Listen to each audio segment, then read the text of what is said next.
లోక్సభ ఎన్నికలకు Telangana Congress team ready అట. 17 స్థానాలకు 14 చోట్ల గెలవాలనే లక్ష్యం పెట్టుకుంది. ఇప్పటికే అభ్యర్థుల ఎంపికపై కసరత్తు పూర్తి చేసిన ఢిల్లీ సందర్భాన్ని బట్టి ఎవరు ఎక్కడి నుంచి పోటీ చేస్తున్నారో ముందే చెప్పాలని భావిస్తున్నట్టు సమాచారం. ఢిల్లీ పర్యటనకు వెళ్లి వచ్చిన తర్వాత దూకుడు పెంచిన సీఎం అధిష్టానం నుంచి పూర్తి స్వేచ్ఛ తీసుకొని అభ్యర్థులను ముందుగానే ప్రకటిస్తూ ఎన్నికల హీట్ పెంచుతున్నారు. ఎవరికి ఛాన్స్ ఉందనే దానిపైన ఆదాబ్ విశ్లేషణట. ఎవరికి ఛాన్స్ ఉంది? ఆల్రెడీ మహబూబ్ నగర్ ఎంపీ అభ్యర్థిగా వంశీచంద్ర రెడ్డి పోటీ చేయబోతున్నారని ఎవరు మన రేవంత్ రెడ్డి ముఖ్యమంత్రి ప్రకటన కూడా చేశారు. లోక్సభ ఎన్నికలకు తెలంగాణ కాంగ్రెస్ టీం రెడీ అవుతోంది.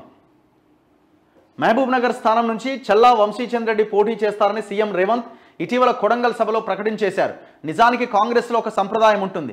దాని ప్రకారం screening committee, selection, central election committee భేటీ వంటివి పూర్తి స్థాయిలో కసరత్తు చేశాకే అభ్యర్థుల పేర్లు ఖరారవుతాయి. కానీ సీఎం అవేమీ కాకముందే మహబూబ్ నగర్ అభ్యర్థిని ప్రకటించి అందరినీ ఆశ్చర్యానికి గురిచేశారు. రాష్ట్రంలోని 17 పార్లమెంట్ స్థానాలకు గాను 14 చోట్ల గెలవాలనే టార్గెట్ పెట్టుకున్న కాంగ్రెస్ టికెట్లపైన కసరత్తు పూర్తి చేసినట్టుగా తెలుస్తోంది. ఆనవాయితీ ప్రకారం అధిష్టానం నుంచి ప్రకటన వచ్చే వరకు వేచి చూడకుండా ముఖ్యంగా సీఎం రేవంత్ రెడ్డి ఢిల్లీ పర్యటనకు వెళ్లి వచ్చిన తర్వాత అధిష్టానం నుంచి పూర్తి స్వేచ్ఛ తీసుకొని అభ్యర్థులను ప్రకటించేస్తున్నారు. ఇంతకీ కాంగ్రెస్ లోక్సభ అభ్యర్థులు ఎవరు, ఎవరికి ఎక్కడి నుంచి పోటీ చేసే ఛాన్స్ ఉందనేది ఇప్పుడు చూద్దాం. ఆదిలాబాద్ నుంచి రేఖా నాయక్ పోటీ చేసే అవకాశం ఉందట. పెద్దపల్లి వెంకటేష్ నేత సిట్టింగ్ ఎంపీ. ఇక్కడ వివేక్ కొడుకు వంశీ కూడా అడుగుతున్నట్టున్నారు. మరి అది సిట్టింగ్ ఎంపీనే తీసుకున్నారు కాబట్టి ఆయనకే ఇచ్చే అవకాశం ఉందంటున్నారు.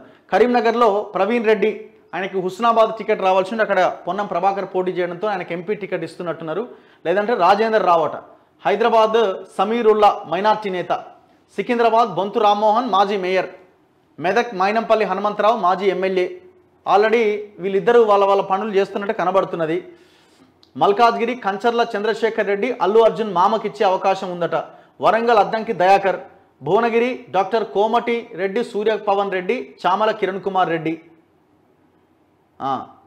ఎవరైనా కోమటిరెడ్డి వెంకటరెడ్డి అన్న కొడుకు పవన్ రెడ్డి, చామల కిరణ్ కుమార్ రెడ్డి ఈయనేమో కోమటిరెడ్డి వెంకటరెడ్డి వీళ్ళు రిఫర్, రేవంత్ రెడ్డి ఏమో చామల కిరణ్ కుమార్ రెడ్డి. ఇట్లా ఆడ రెడ్ల పంచాయతీ నడుస్తున్నది.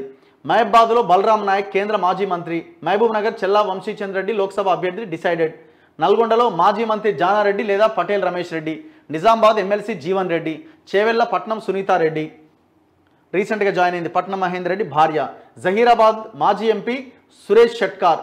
ఖమ్మం పొంగులేటి ప్రసాద్ రెడ్డి, పొంగులేటి శ్రీనివాసరెడ్డి తమ్ముడు లేదు మల్లు నందిని భట్టి విక్రమార్క భార్య. నాగర్ కర్నూల్ మాజీ ఎమ్మెల్యే సంపత్ కుమార్ లేదా కాంగ్రెస్ సీనియర్ నేత మల్లు రవి. సో వీళ్ళు అభ్యర్థులట. మరి చూడాలి రిజల్ట్ ఎట్లుంటుంది అన్నది. మల్కాజ్గిరి కంచర్ల చంద్రశేఖర్ రెడ్డి అల్లు అర్జున్ మామ. ఇది కొంత కష్టమైన పరిస్థితే. భువనగిరిలో వీళ్ళిద్దరు ఈ రెడ్లకి ఇస్తే కథ మీద బీసీలు ఎంతమంది ఉన్నారు? రేఖా నాయక్ వెంకటేష్ నేత కాదు, ప్రవీణ్ రెడ్డి కాదు, మైనార్టీ.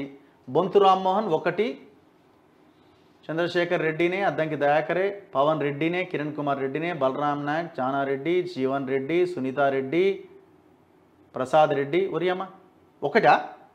ఏదో అసలు బీసీ లీడర్ లేరు. ఒక బీసీ లేడు కదా ఇంట్లో. ఇప్పుడు మొత్తం ఎన్ని స్థానాలు? 17 స్థానాలు. 17 స్థానాల్లో ఒకటి మైనార్టీకి పోతే మిగిలిన ఎంత? 16. 16లో 3 ఎస్సీకి పోతే, 2 ఎస్టీకి పోతే, 5 పోతే ఎన్ని? 11. 11 స్థానాల్లో మొత్తం రెడ్లేనా ఇక? అరే మరి కోమటిరెడ్డి వెంకటరెడ్డి నేను త్యాగం చేస్తానన్నాడు కదా, నా టికెట్ అవసరమైతే త్యాగం చేస్తాను. చలో మరి భువనగిరి టికెట్ త్యాగం చేయమనండి వాళ్ళని. బీసీకి ఇవ్వండి, అక్కడ నల్గొండ బీసీకి ఇవ్వండి. జానారెడ్డి కుటుంబంలో ఒక ఆయన ఉన్నాడు కదా ఆల్రెడీ. కోమటిరెడ్డి కుటుంబం నుంచి ఆల్రెడీ 2 ఉన్నారు కదా. మళ్ళా అన్న కొడుకు ఏంది మళ్ళా కథ? ఇక మీదే రాజ్యం, ఇక మీదేనా ఇక మొత్తం టికెట్లని పంచుకోరు మరి. లేకపోతే ఒక్క బీసీ లేడు ఇలా. ఒకరో ఇద్దరు బీసీలు కనిపిస్తున్నారు. ఇక ఓడిపోయే ప్లేసెస్లో మళ్ళీ పెట్టాలా. ఇట్లుంటుంది ఇలా కథ. ఒకవేళ ఆ ప్రయత్నం కనుక జరగకపోతే మీరు, ఎందుకంటే మీరు కులగణన అంటున్నారు, మీరు కులగణన చేస్తామని చెప్పిన దాంట్లో మీ చిత్తశుద్ధి ఇక్కడ నిరూపించుకోవాలి కదా. ఇప్పుడు మీరు అధికారంలో ఉన్నారు, మీరు అపోజిషన్లో ఉన్నా అరే అందరూ కలిసి ఆ బీసీని పెట్టినా కూడా ఓడగొడతారని అనుకోవడానికి వీల్లేదు కదా. మీరు పవర్లో ఉన్నారు, గెలిపించుకోవడానికి సర్వశక్తులు మీరు ఒడ్డొచ్చు. పవర్ మీ దగ్గర ఉన్నది. మరి పవర్లో ఉన్నప్పుడు కూడా మీరు బీసీలకు టికెట్లు ఇవ్వకపోతే మీరు అపోజిషన్లోకి ఉన్నప్పుడు అప్పుడేం ఇవ్వగలుగుతారు? మీరు ఇంకొక పార్టీని ఎట్లా క్వశ్చన్ చేయగలుగుతారు?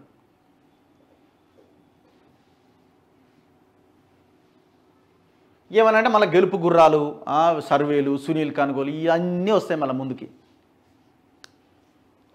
ఇది చాలా దుర్మార్గం.